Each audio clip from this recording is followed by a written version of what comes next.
Hey, salut à tous les copains. Alors aujourd'hui on se retrouve pour parler de ma conversion au christianisme. Alors oui, je vais tenter d'y répondre. Beaucoup d'entre vous m'ont demandé de raconter mon parcours et pourquoi j'en suis venu au Christ. Alors je vais vous répondre tout simplement, The Christ is Lord. Haha. La grâce m'a touché les copains. C'est tombé sur moi sans même le vouloir. Incroyable, non? Alors je vais vous raconter un peu mon parcours pour comprendre un peu le changement complexe à opérer en moi. Faut savoir que j'ai grandi dans un environnement qui n'était pas tourné sur la religion. Dans ma famille, on s'est tous toujours sentis chrétiens, mais sans vraiment de rapport à la religion plus que ça. Ma grand-mère était d'origine arménienne, ce qui a peut-être conduit à ce sentiment d'appartenance à la religion chrétienne du côté de ma mère. Bisous maman. Mais sinon, j'avais jamais été tourné vers ça. Et vous savez quoi? J'étais même un ultra blasphémateur qui avait une haine contre le Christ, mais sans vraiment de fondement. Très bizarre le gamin. Une fois plus jeune, j'ai même été jusqu'à ouvrir une Bible et cracher dedans, en signe de haine. Qu'est-ce que j'étais con, je vous le fais pas dire. Enfin bref, j'ai toujours blasphémé, fait des blagues sur Jésus, en vivant comme un total athée. La picole, les pétards, les gonzesses, tout un combiné qui me rapprochait plus du prince des ténèbres que du prince de l'univers. Alors maintenant, on va revenir au pourquoi j'en suis venu à Jésus. Pour comprendre tout ça, faut remonter à la période du Covid. Oui, la fameuse période qui a changé le visage du monde à tout jamais. À cette époque, j'étais à fond complot, je gobais tout, et j'ai commencé à comprendre qu'il y avait un rejet total du christianisme dans notre société, mais sans vraiment comprendre pourquoi. Voir les maîtres du monde rejeter en bloc tout ce qui venait de l'église et du Christ commençait à m'interroger. Franc-maçonnerie, rite occulte, perversion du monde, promotion du diable à tout va, cérémonie satanique, enfin bref, tout un cocktail qui allait contre la morale du monde. Et là, un événement est arrivé dans ma vie. J'ai demandé ma chérie en mariage. Eh oui, et là m'a-t-elle dit, pour se marier à l'église, il faut que tu te baptises. Et moi comme un con, ah ouais, c'est obligé ce genre de truc. Et figurez-vous que c'était l'occasion qui allait me tourner vers le Christ. Au début, j'en avais un peu rien à secouer. Je m'étais dit, ok, c'est sympa pour passer à l'église, mais sauf qu'à côté de ça, je continuais à persister dans mon complot, jusqu'à arriver à l'histoire de Jésus, sur tout ce qu'il avait fait, et surtout, sur qui avait voulu le condamner à mort. Et oui, et c'est là que tous les fils se sont connectés. Qui était à la manœuvre mondiale pour pervertir le monde? Eh bien, c'était les mêmes qui ont fait crucifier le Christ. Et je te parle pas des Romains, si tu vois ce que je veux dire. Je continuais mes recherches, ça m'a pris plusieurs années à m'informer, à essayer de comprendre, et ce que je découvrais m'intéressait de plus en plus, jusqu'au blackout, le craquage complet. Mon cerveau allait exploser avec toutes ces informations de malade. Je commençais à rentrer dans une big dépression, et là je broyais que du noir. C'était vraiment sombre. C'était l'époque où je faisais ma BD sur les réseaux pédosatanistes. Ça devait pas arranger les choses, tu me diras. J'étais en train de craquer, plus le goût de rien, page blanche sur ma BD. Je voulais tout arrêter, ça m'avait complètement saoulé. Je voulais raccrocher avec absolument tout et couper une bonne fois pour toutes en me disant, de toute façon, qu'est-ce que tu veux y faire? Ils contrôlent le monde et le pervertissent dans tous les sens. Qu'est-ce que tu veux faire, sérieux? Et là, un jour de janvier 2023, va savoir pourquoi, le soleil est revenu dans ma vie. J'ai commencé à avoir le goût de continuer à découvrir Jésus. Et dans mon fort intérieur, ça me disait, va à la messe! Moi qui n'avais jamais foutu les pieds dans une église, à part pour faire le touriste quand tu visites une ville. Mais là, c'était profond et il fallait que j'y aille. Alors j'ai commencé à me renseigner sur les paroisses proches de chez moi. Et là, je me suis dit, allez, bouge-toi le cul et vas-y.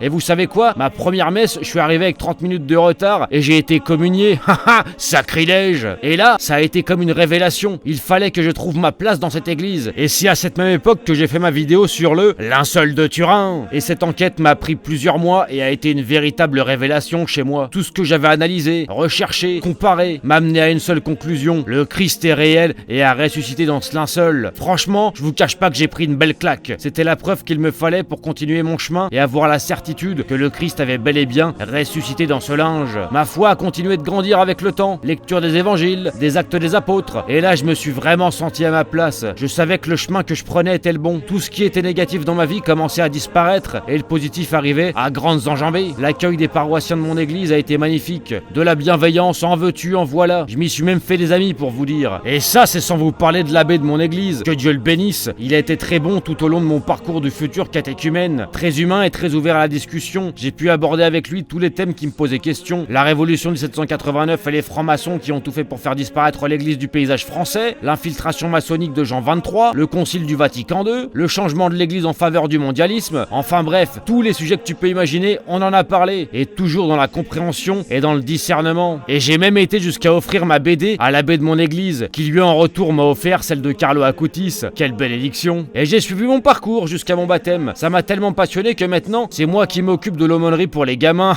Et là est arrivé le jour de mon baptême. Et là, les copains, accrochez-vous, c'était incroyable. Quelle cérémonie. J'ai été ému du début à la fin. Et au moment de mon appel, j'ai été totalement bouleversé par les émotions. Je prenais surtout en pleine tête. Et là, j'ai vraiment ressenti une grâce lors de ce baptême, la chance d'appartenir à la famille de Jésus. Ça y est, j'étais enfin dedans, après ces 2 longues années de recherche en tout genre. C'était beau. Et la semaine d'après mon baptême, où me trouvais-je? Eh bien j'étais à Rome pour le jubilé 2025. Et hasard des choses, j'allais assister aux obsèques du pape, qui tombait le même jour que mes 33 ans. Encore un bel alignement avec le Seigneur, tout ça. J'ai pu discuter avec plusieurs pères qui avaient officié au Vatican, et leurs paroles m'ont beaucoup apaisé sur ma vision de l'église et le dogme. Car oui, dans mon intérieur, pour moi la vraie église c'était Pie X, Pie XI, Pie XII, et que la messe devrait continuer à être en latin, et patati et patata. Mais ils m'ont fait comprendre que la foi était beaucoup plus forte que ça, et que la connexion avec notre Seigneur n'était pas seulement écrite dans des livres, mais bel et bien dans nos actions quotidiennes et dans notre façon de lui rendre grâce. J'ai fait la paix avec une église qui me dérangeait, en accordant que l'erreur pouvait être humaine et que tous n'étaient pas spécialement pourris. Et maintenant je continue mon parcours, en essayant d'être dans la compréhension le plus possible, et d'essayer d'apporter un discours de paix qui réunit plutôt que de m'enfermer dans une vieille idée de l'église. Alors voilà les copains, c'était mon histoire sur ma conversion. Maintenant vous savez tout et pourquoi je l'ai fait. J'espère que ça pourra permettre à certains d'entre vous de s'y identifier. Bon allez, sur ce, je vous dis à bientôt, je vous fais des bisous et gloire à Dieu au plus haut des cieux. Amen.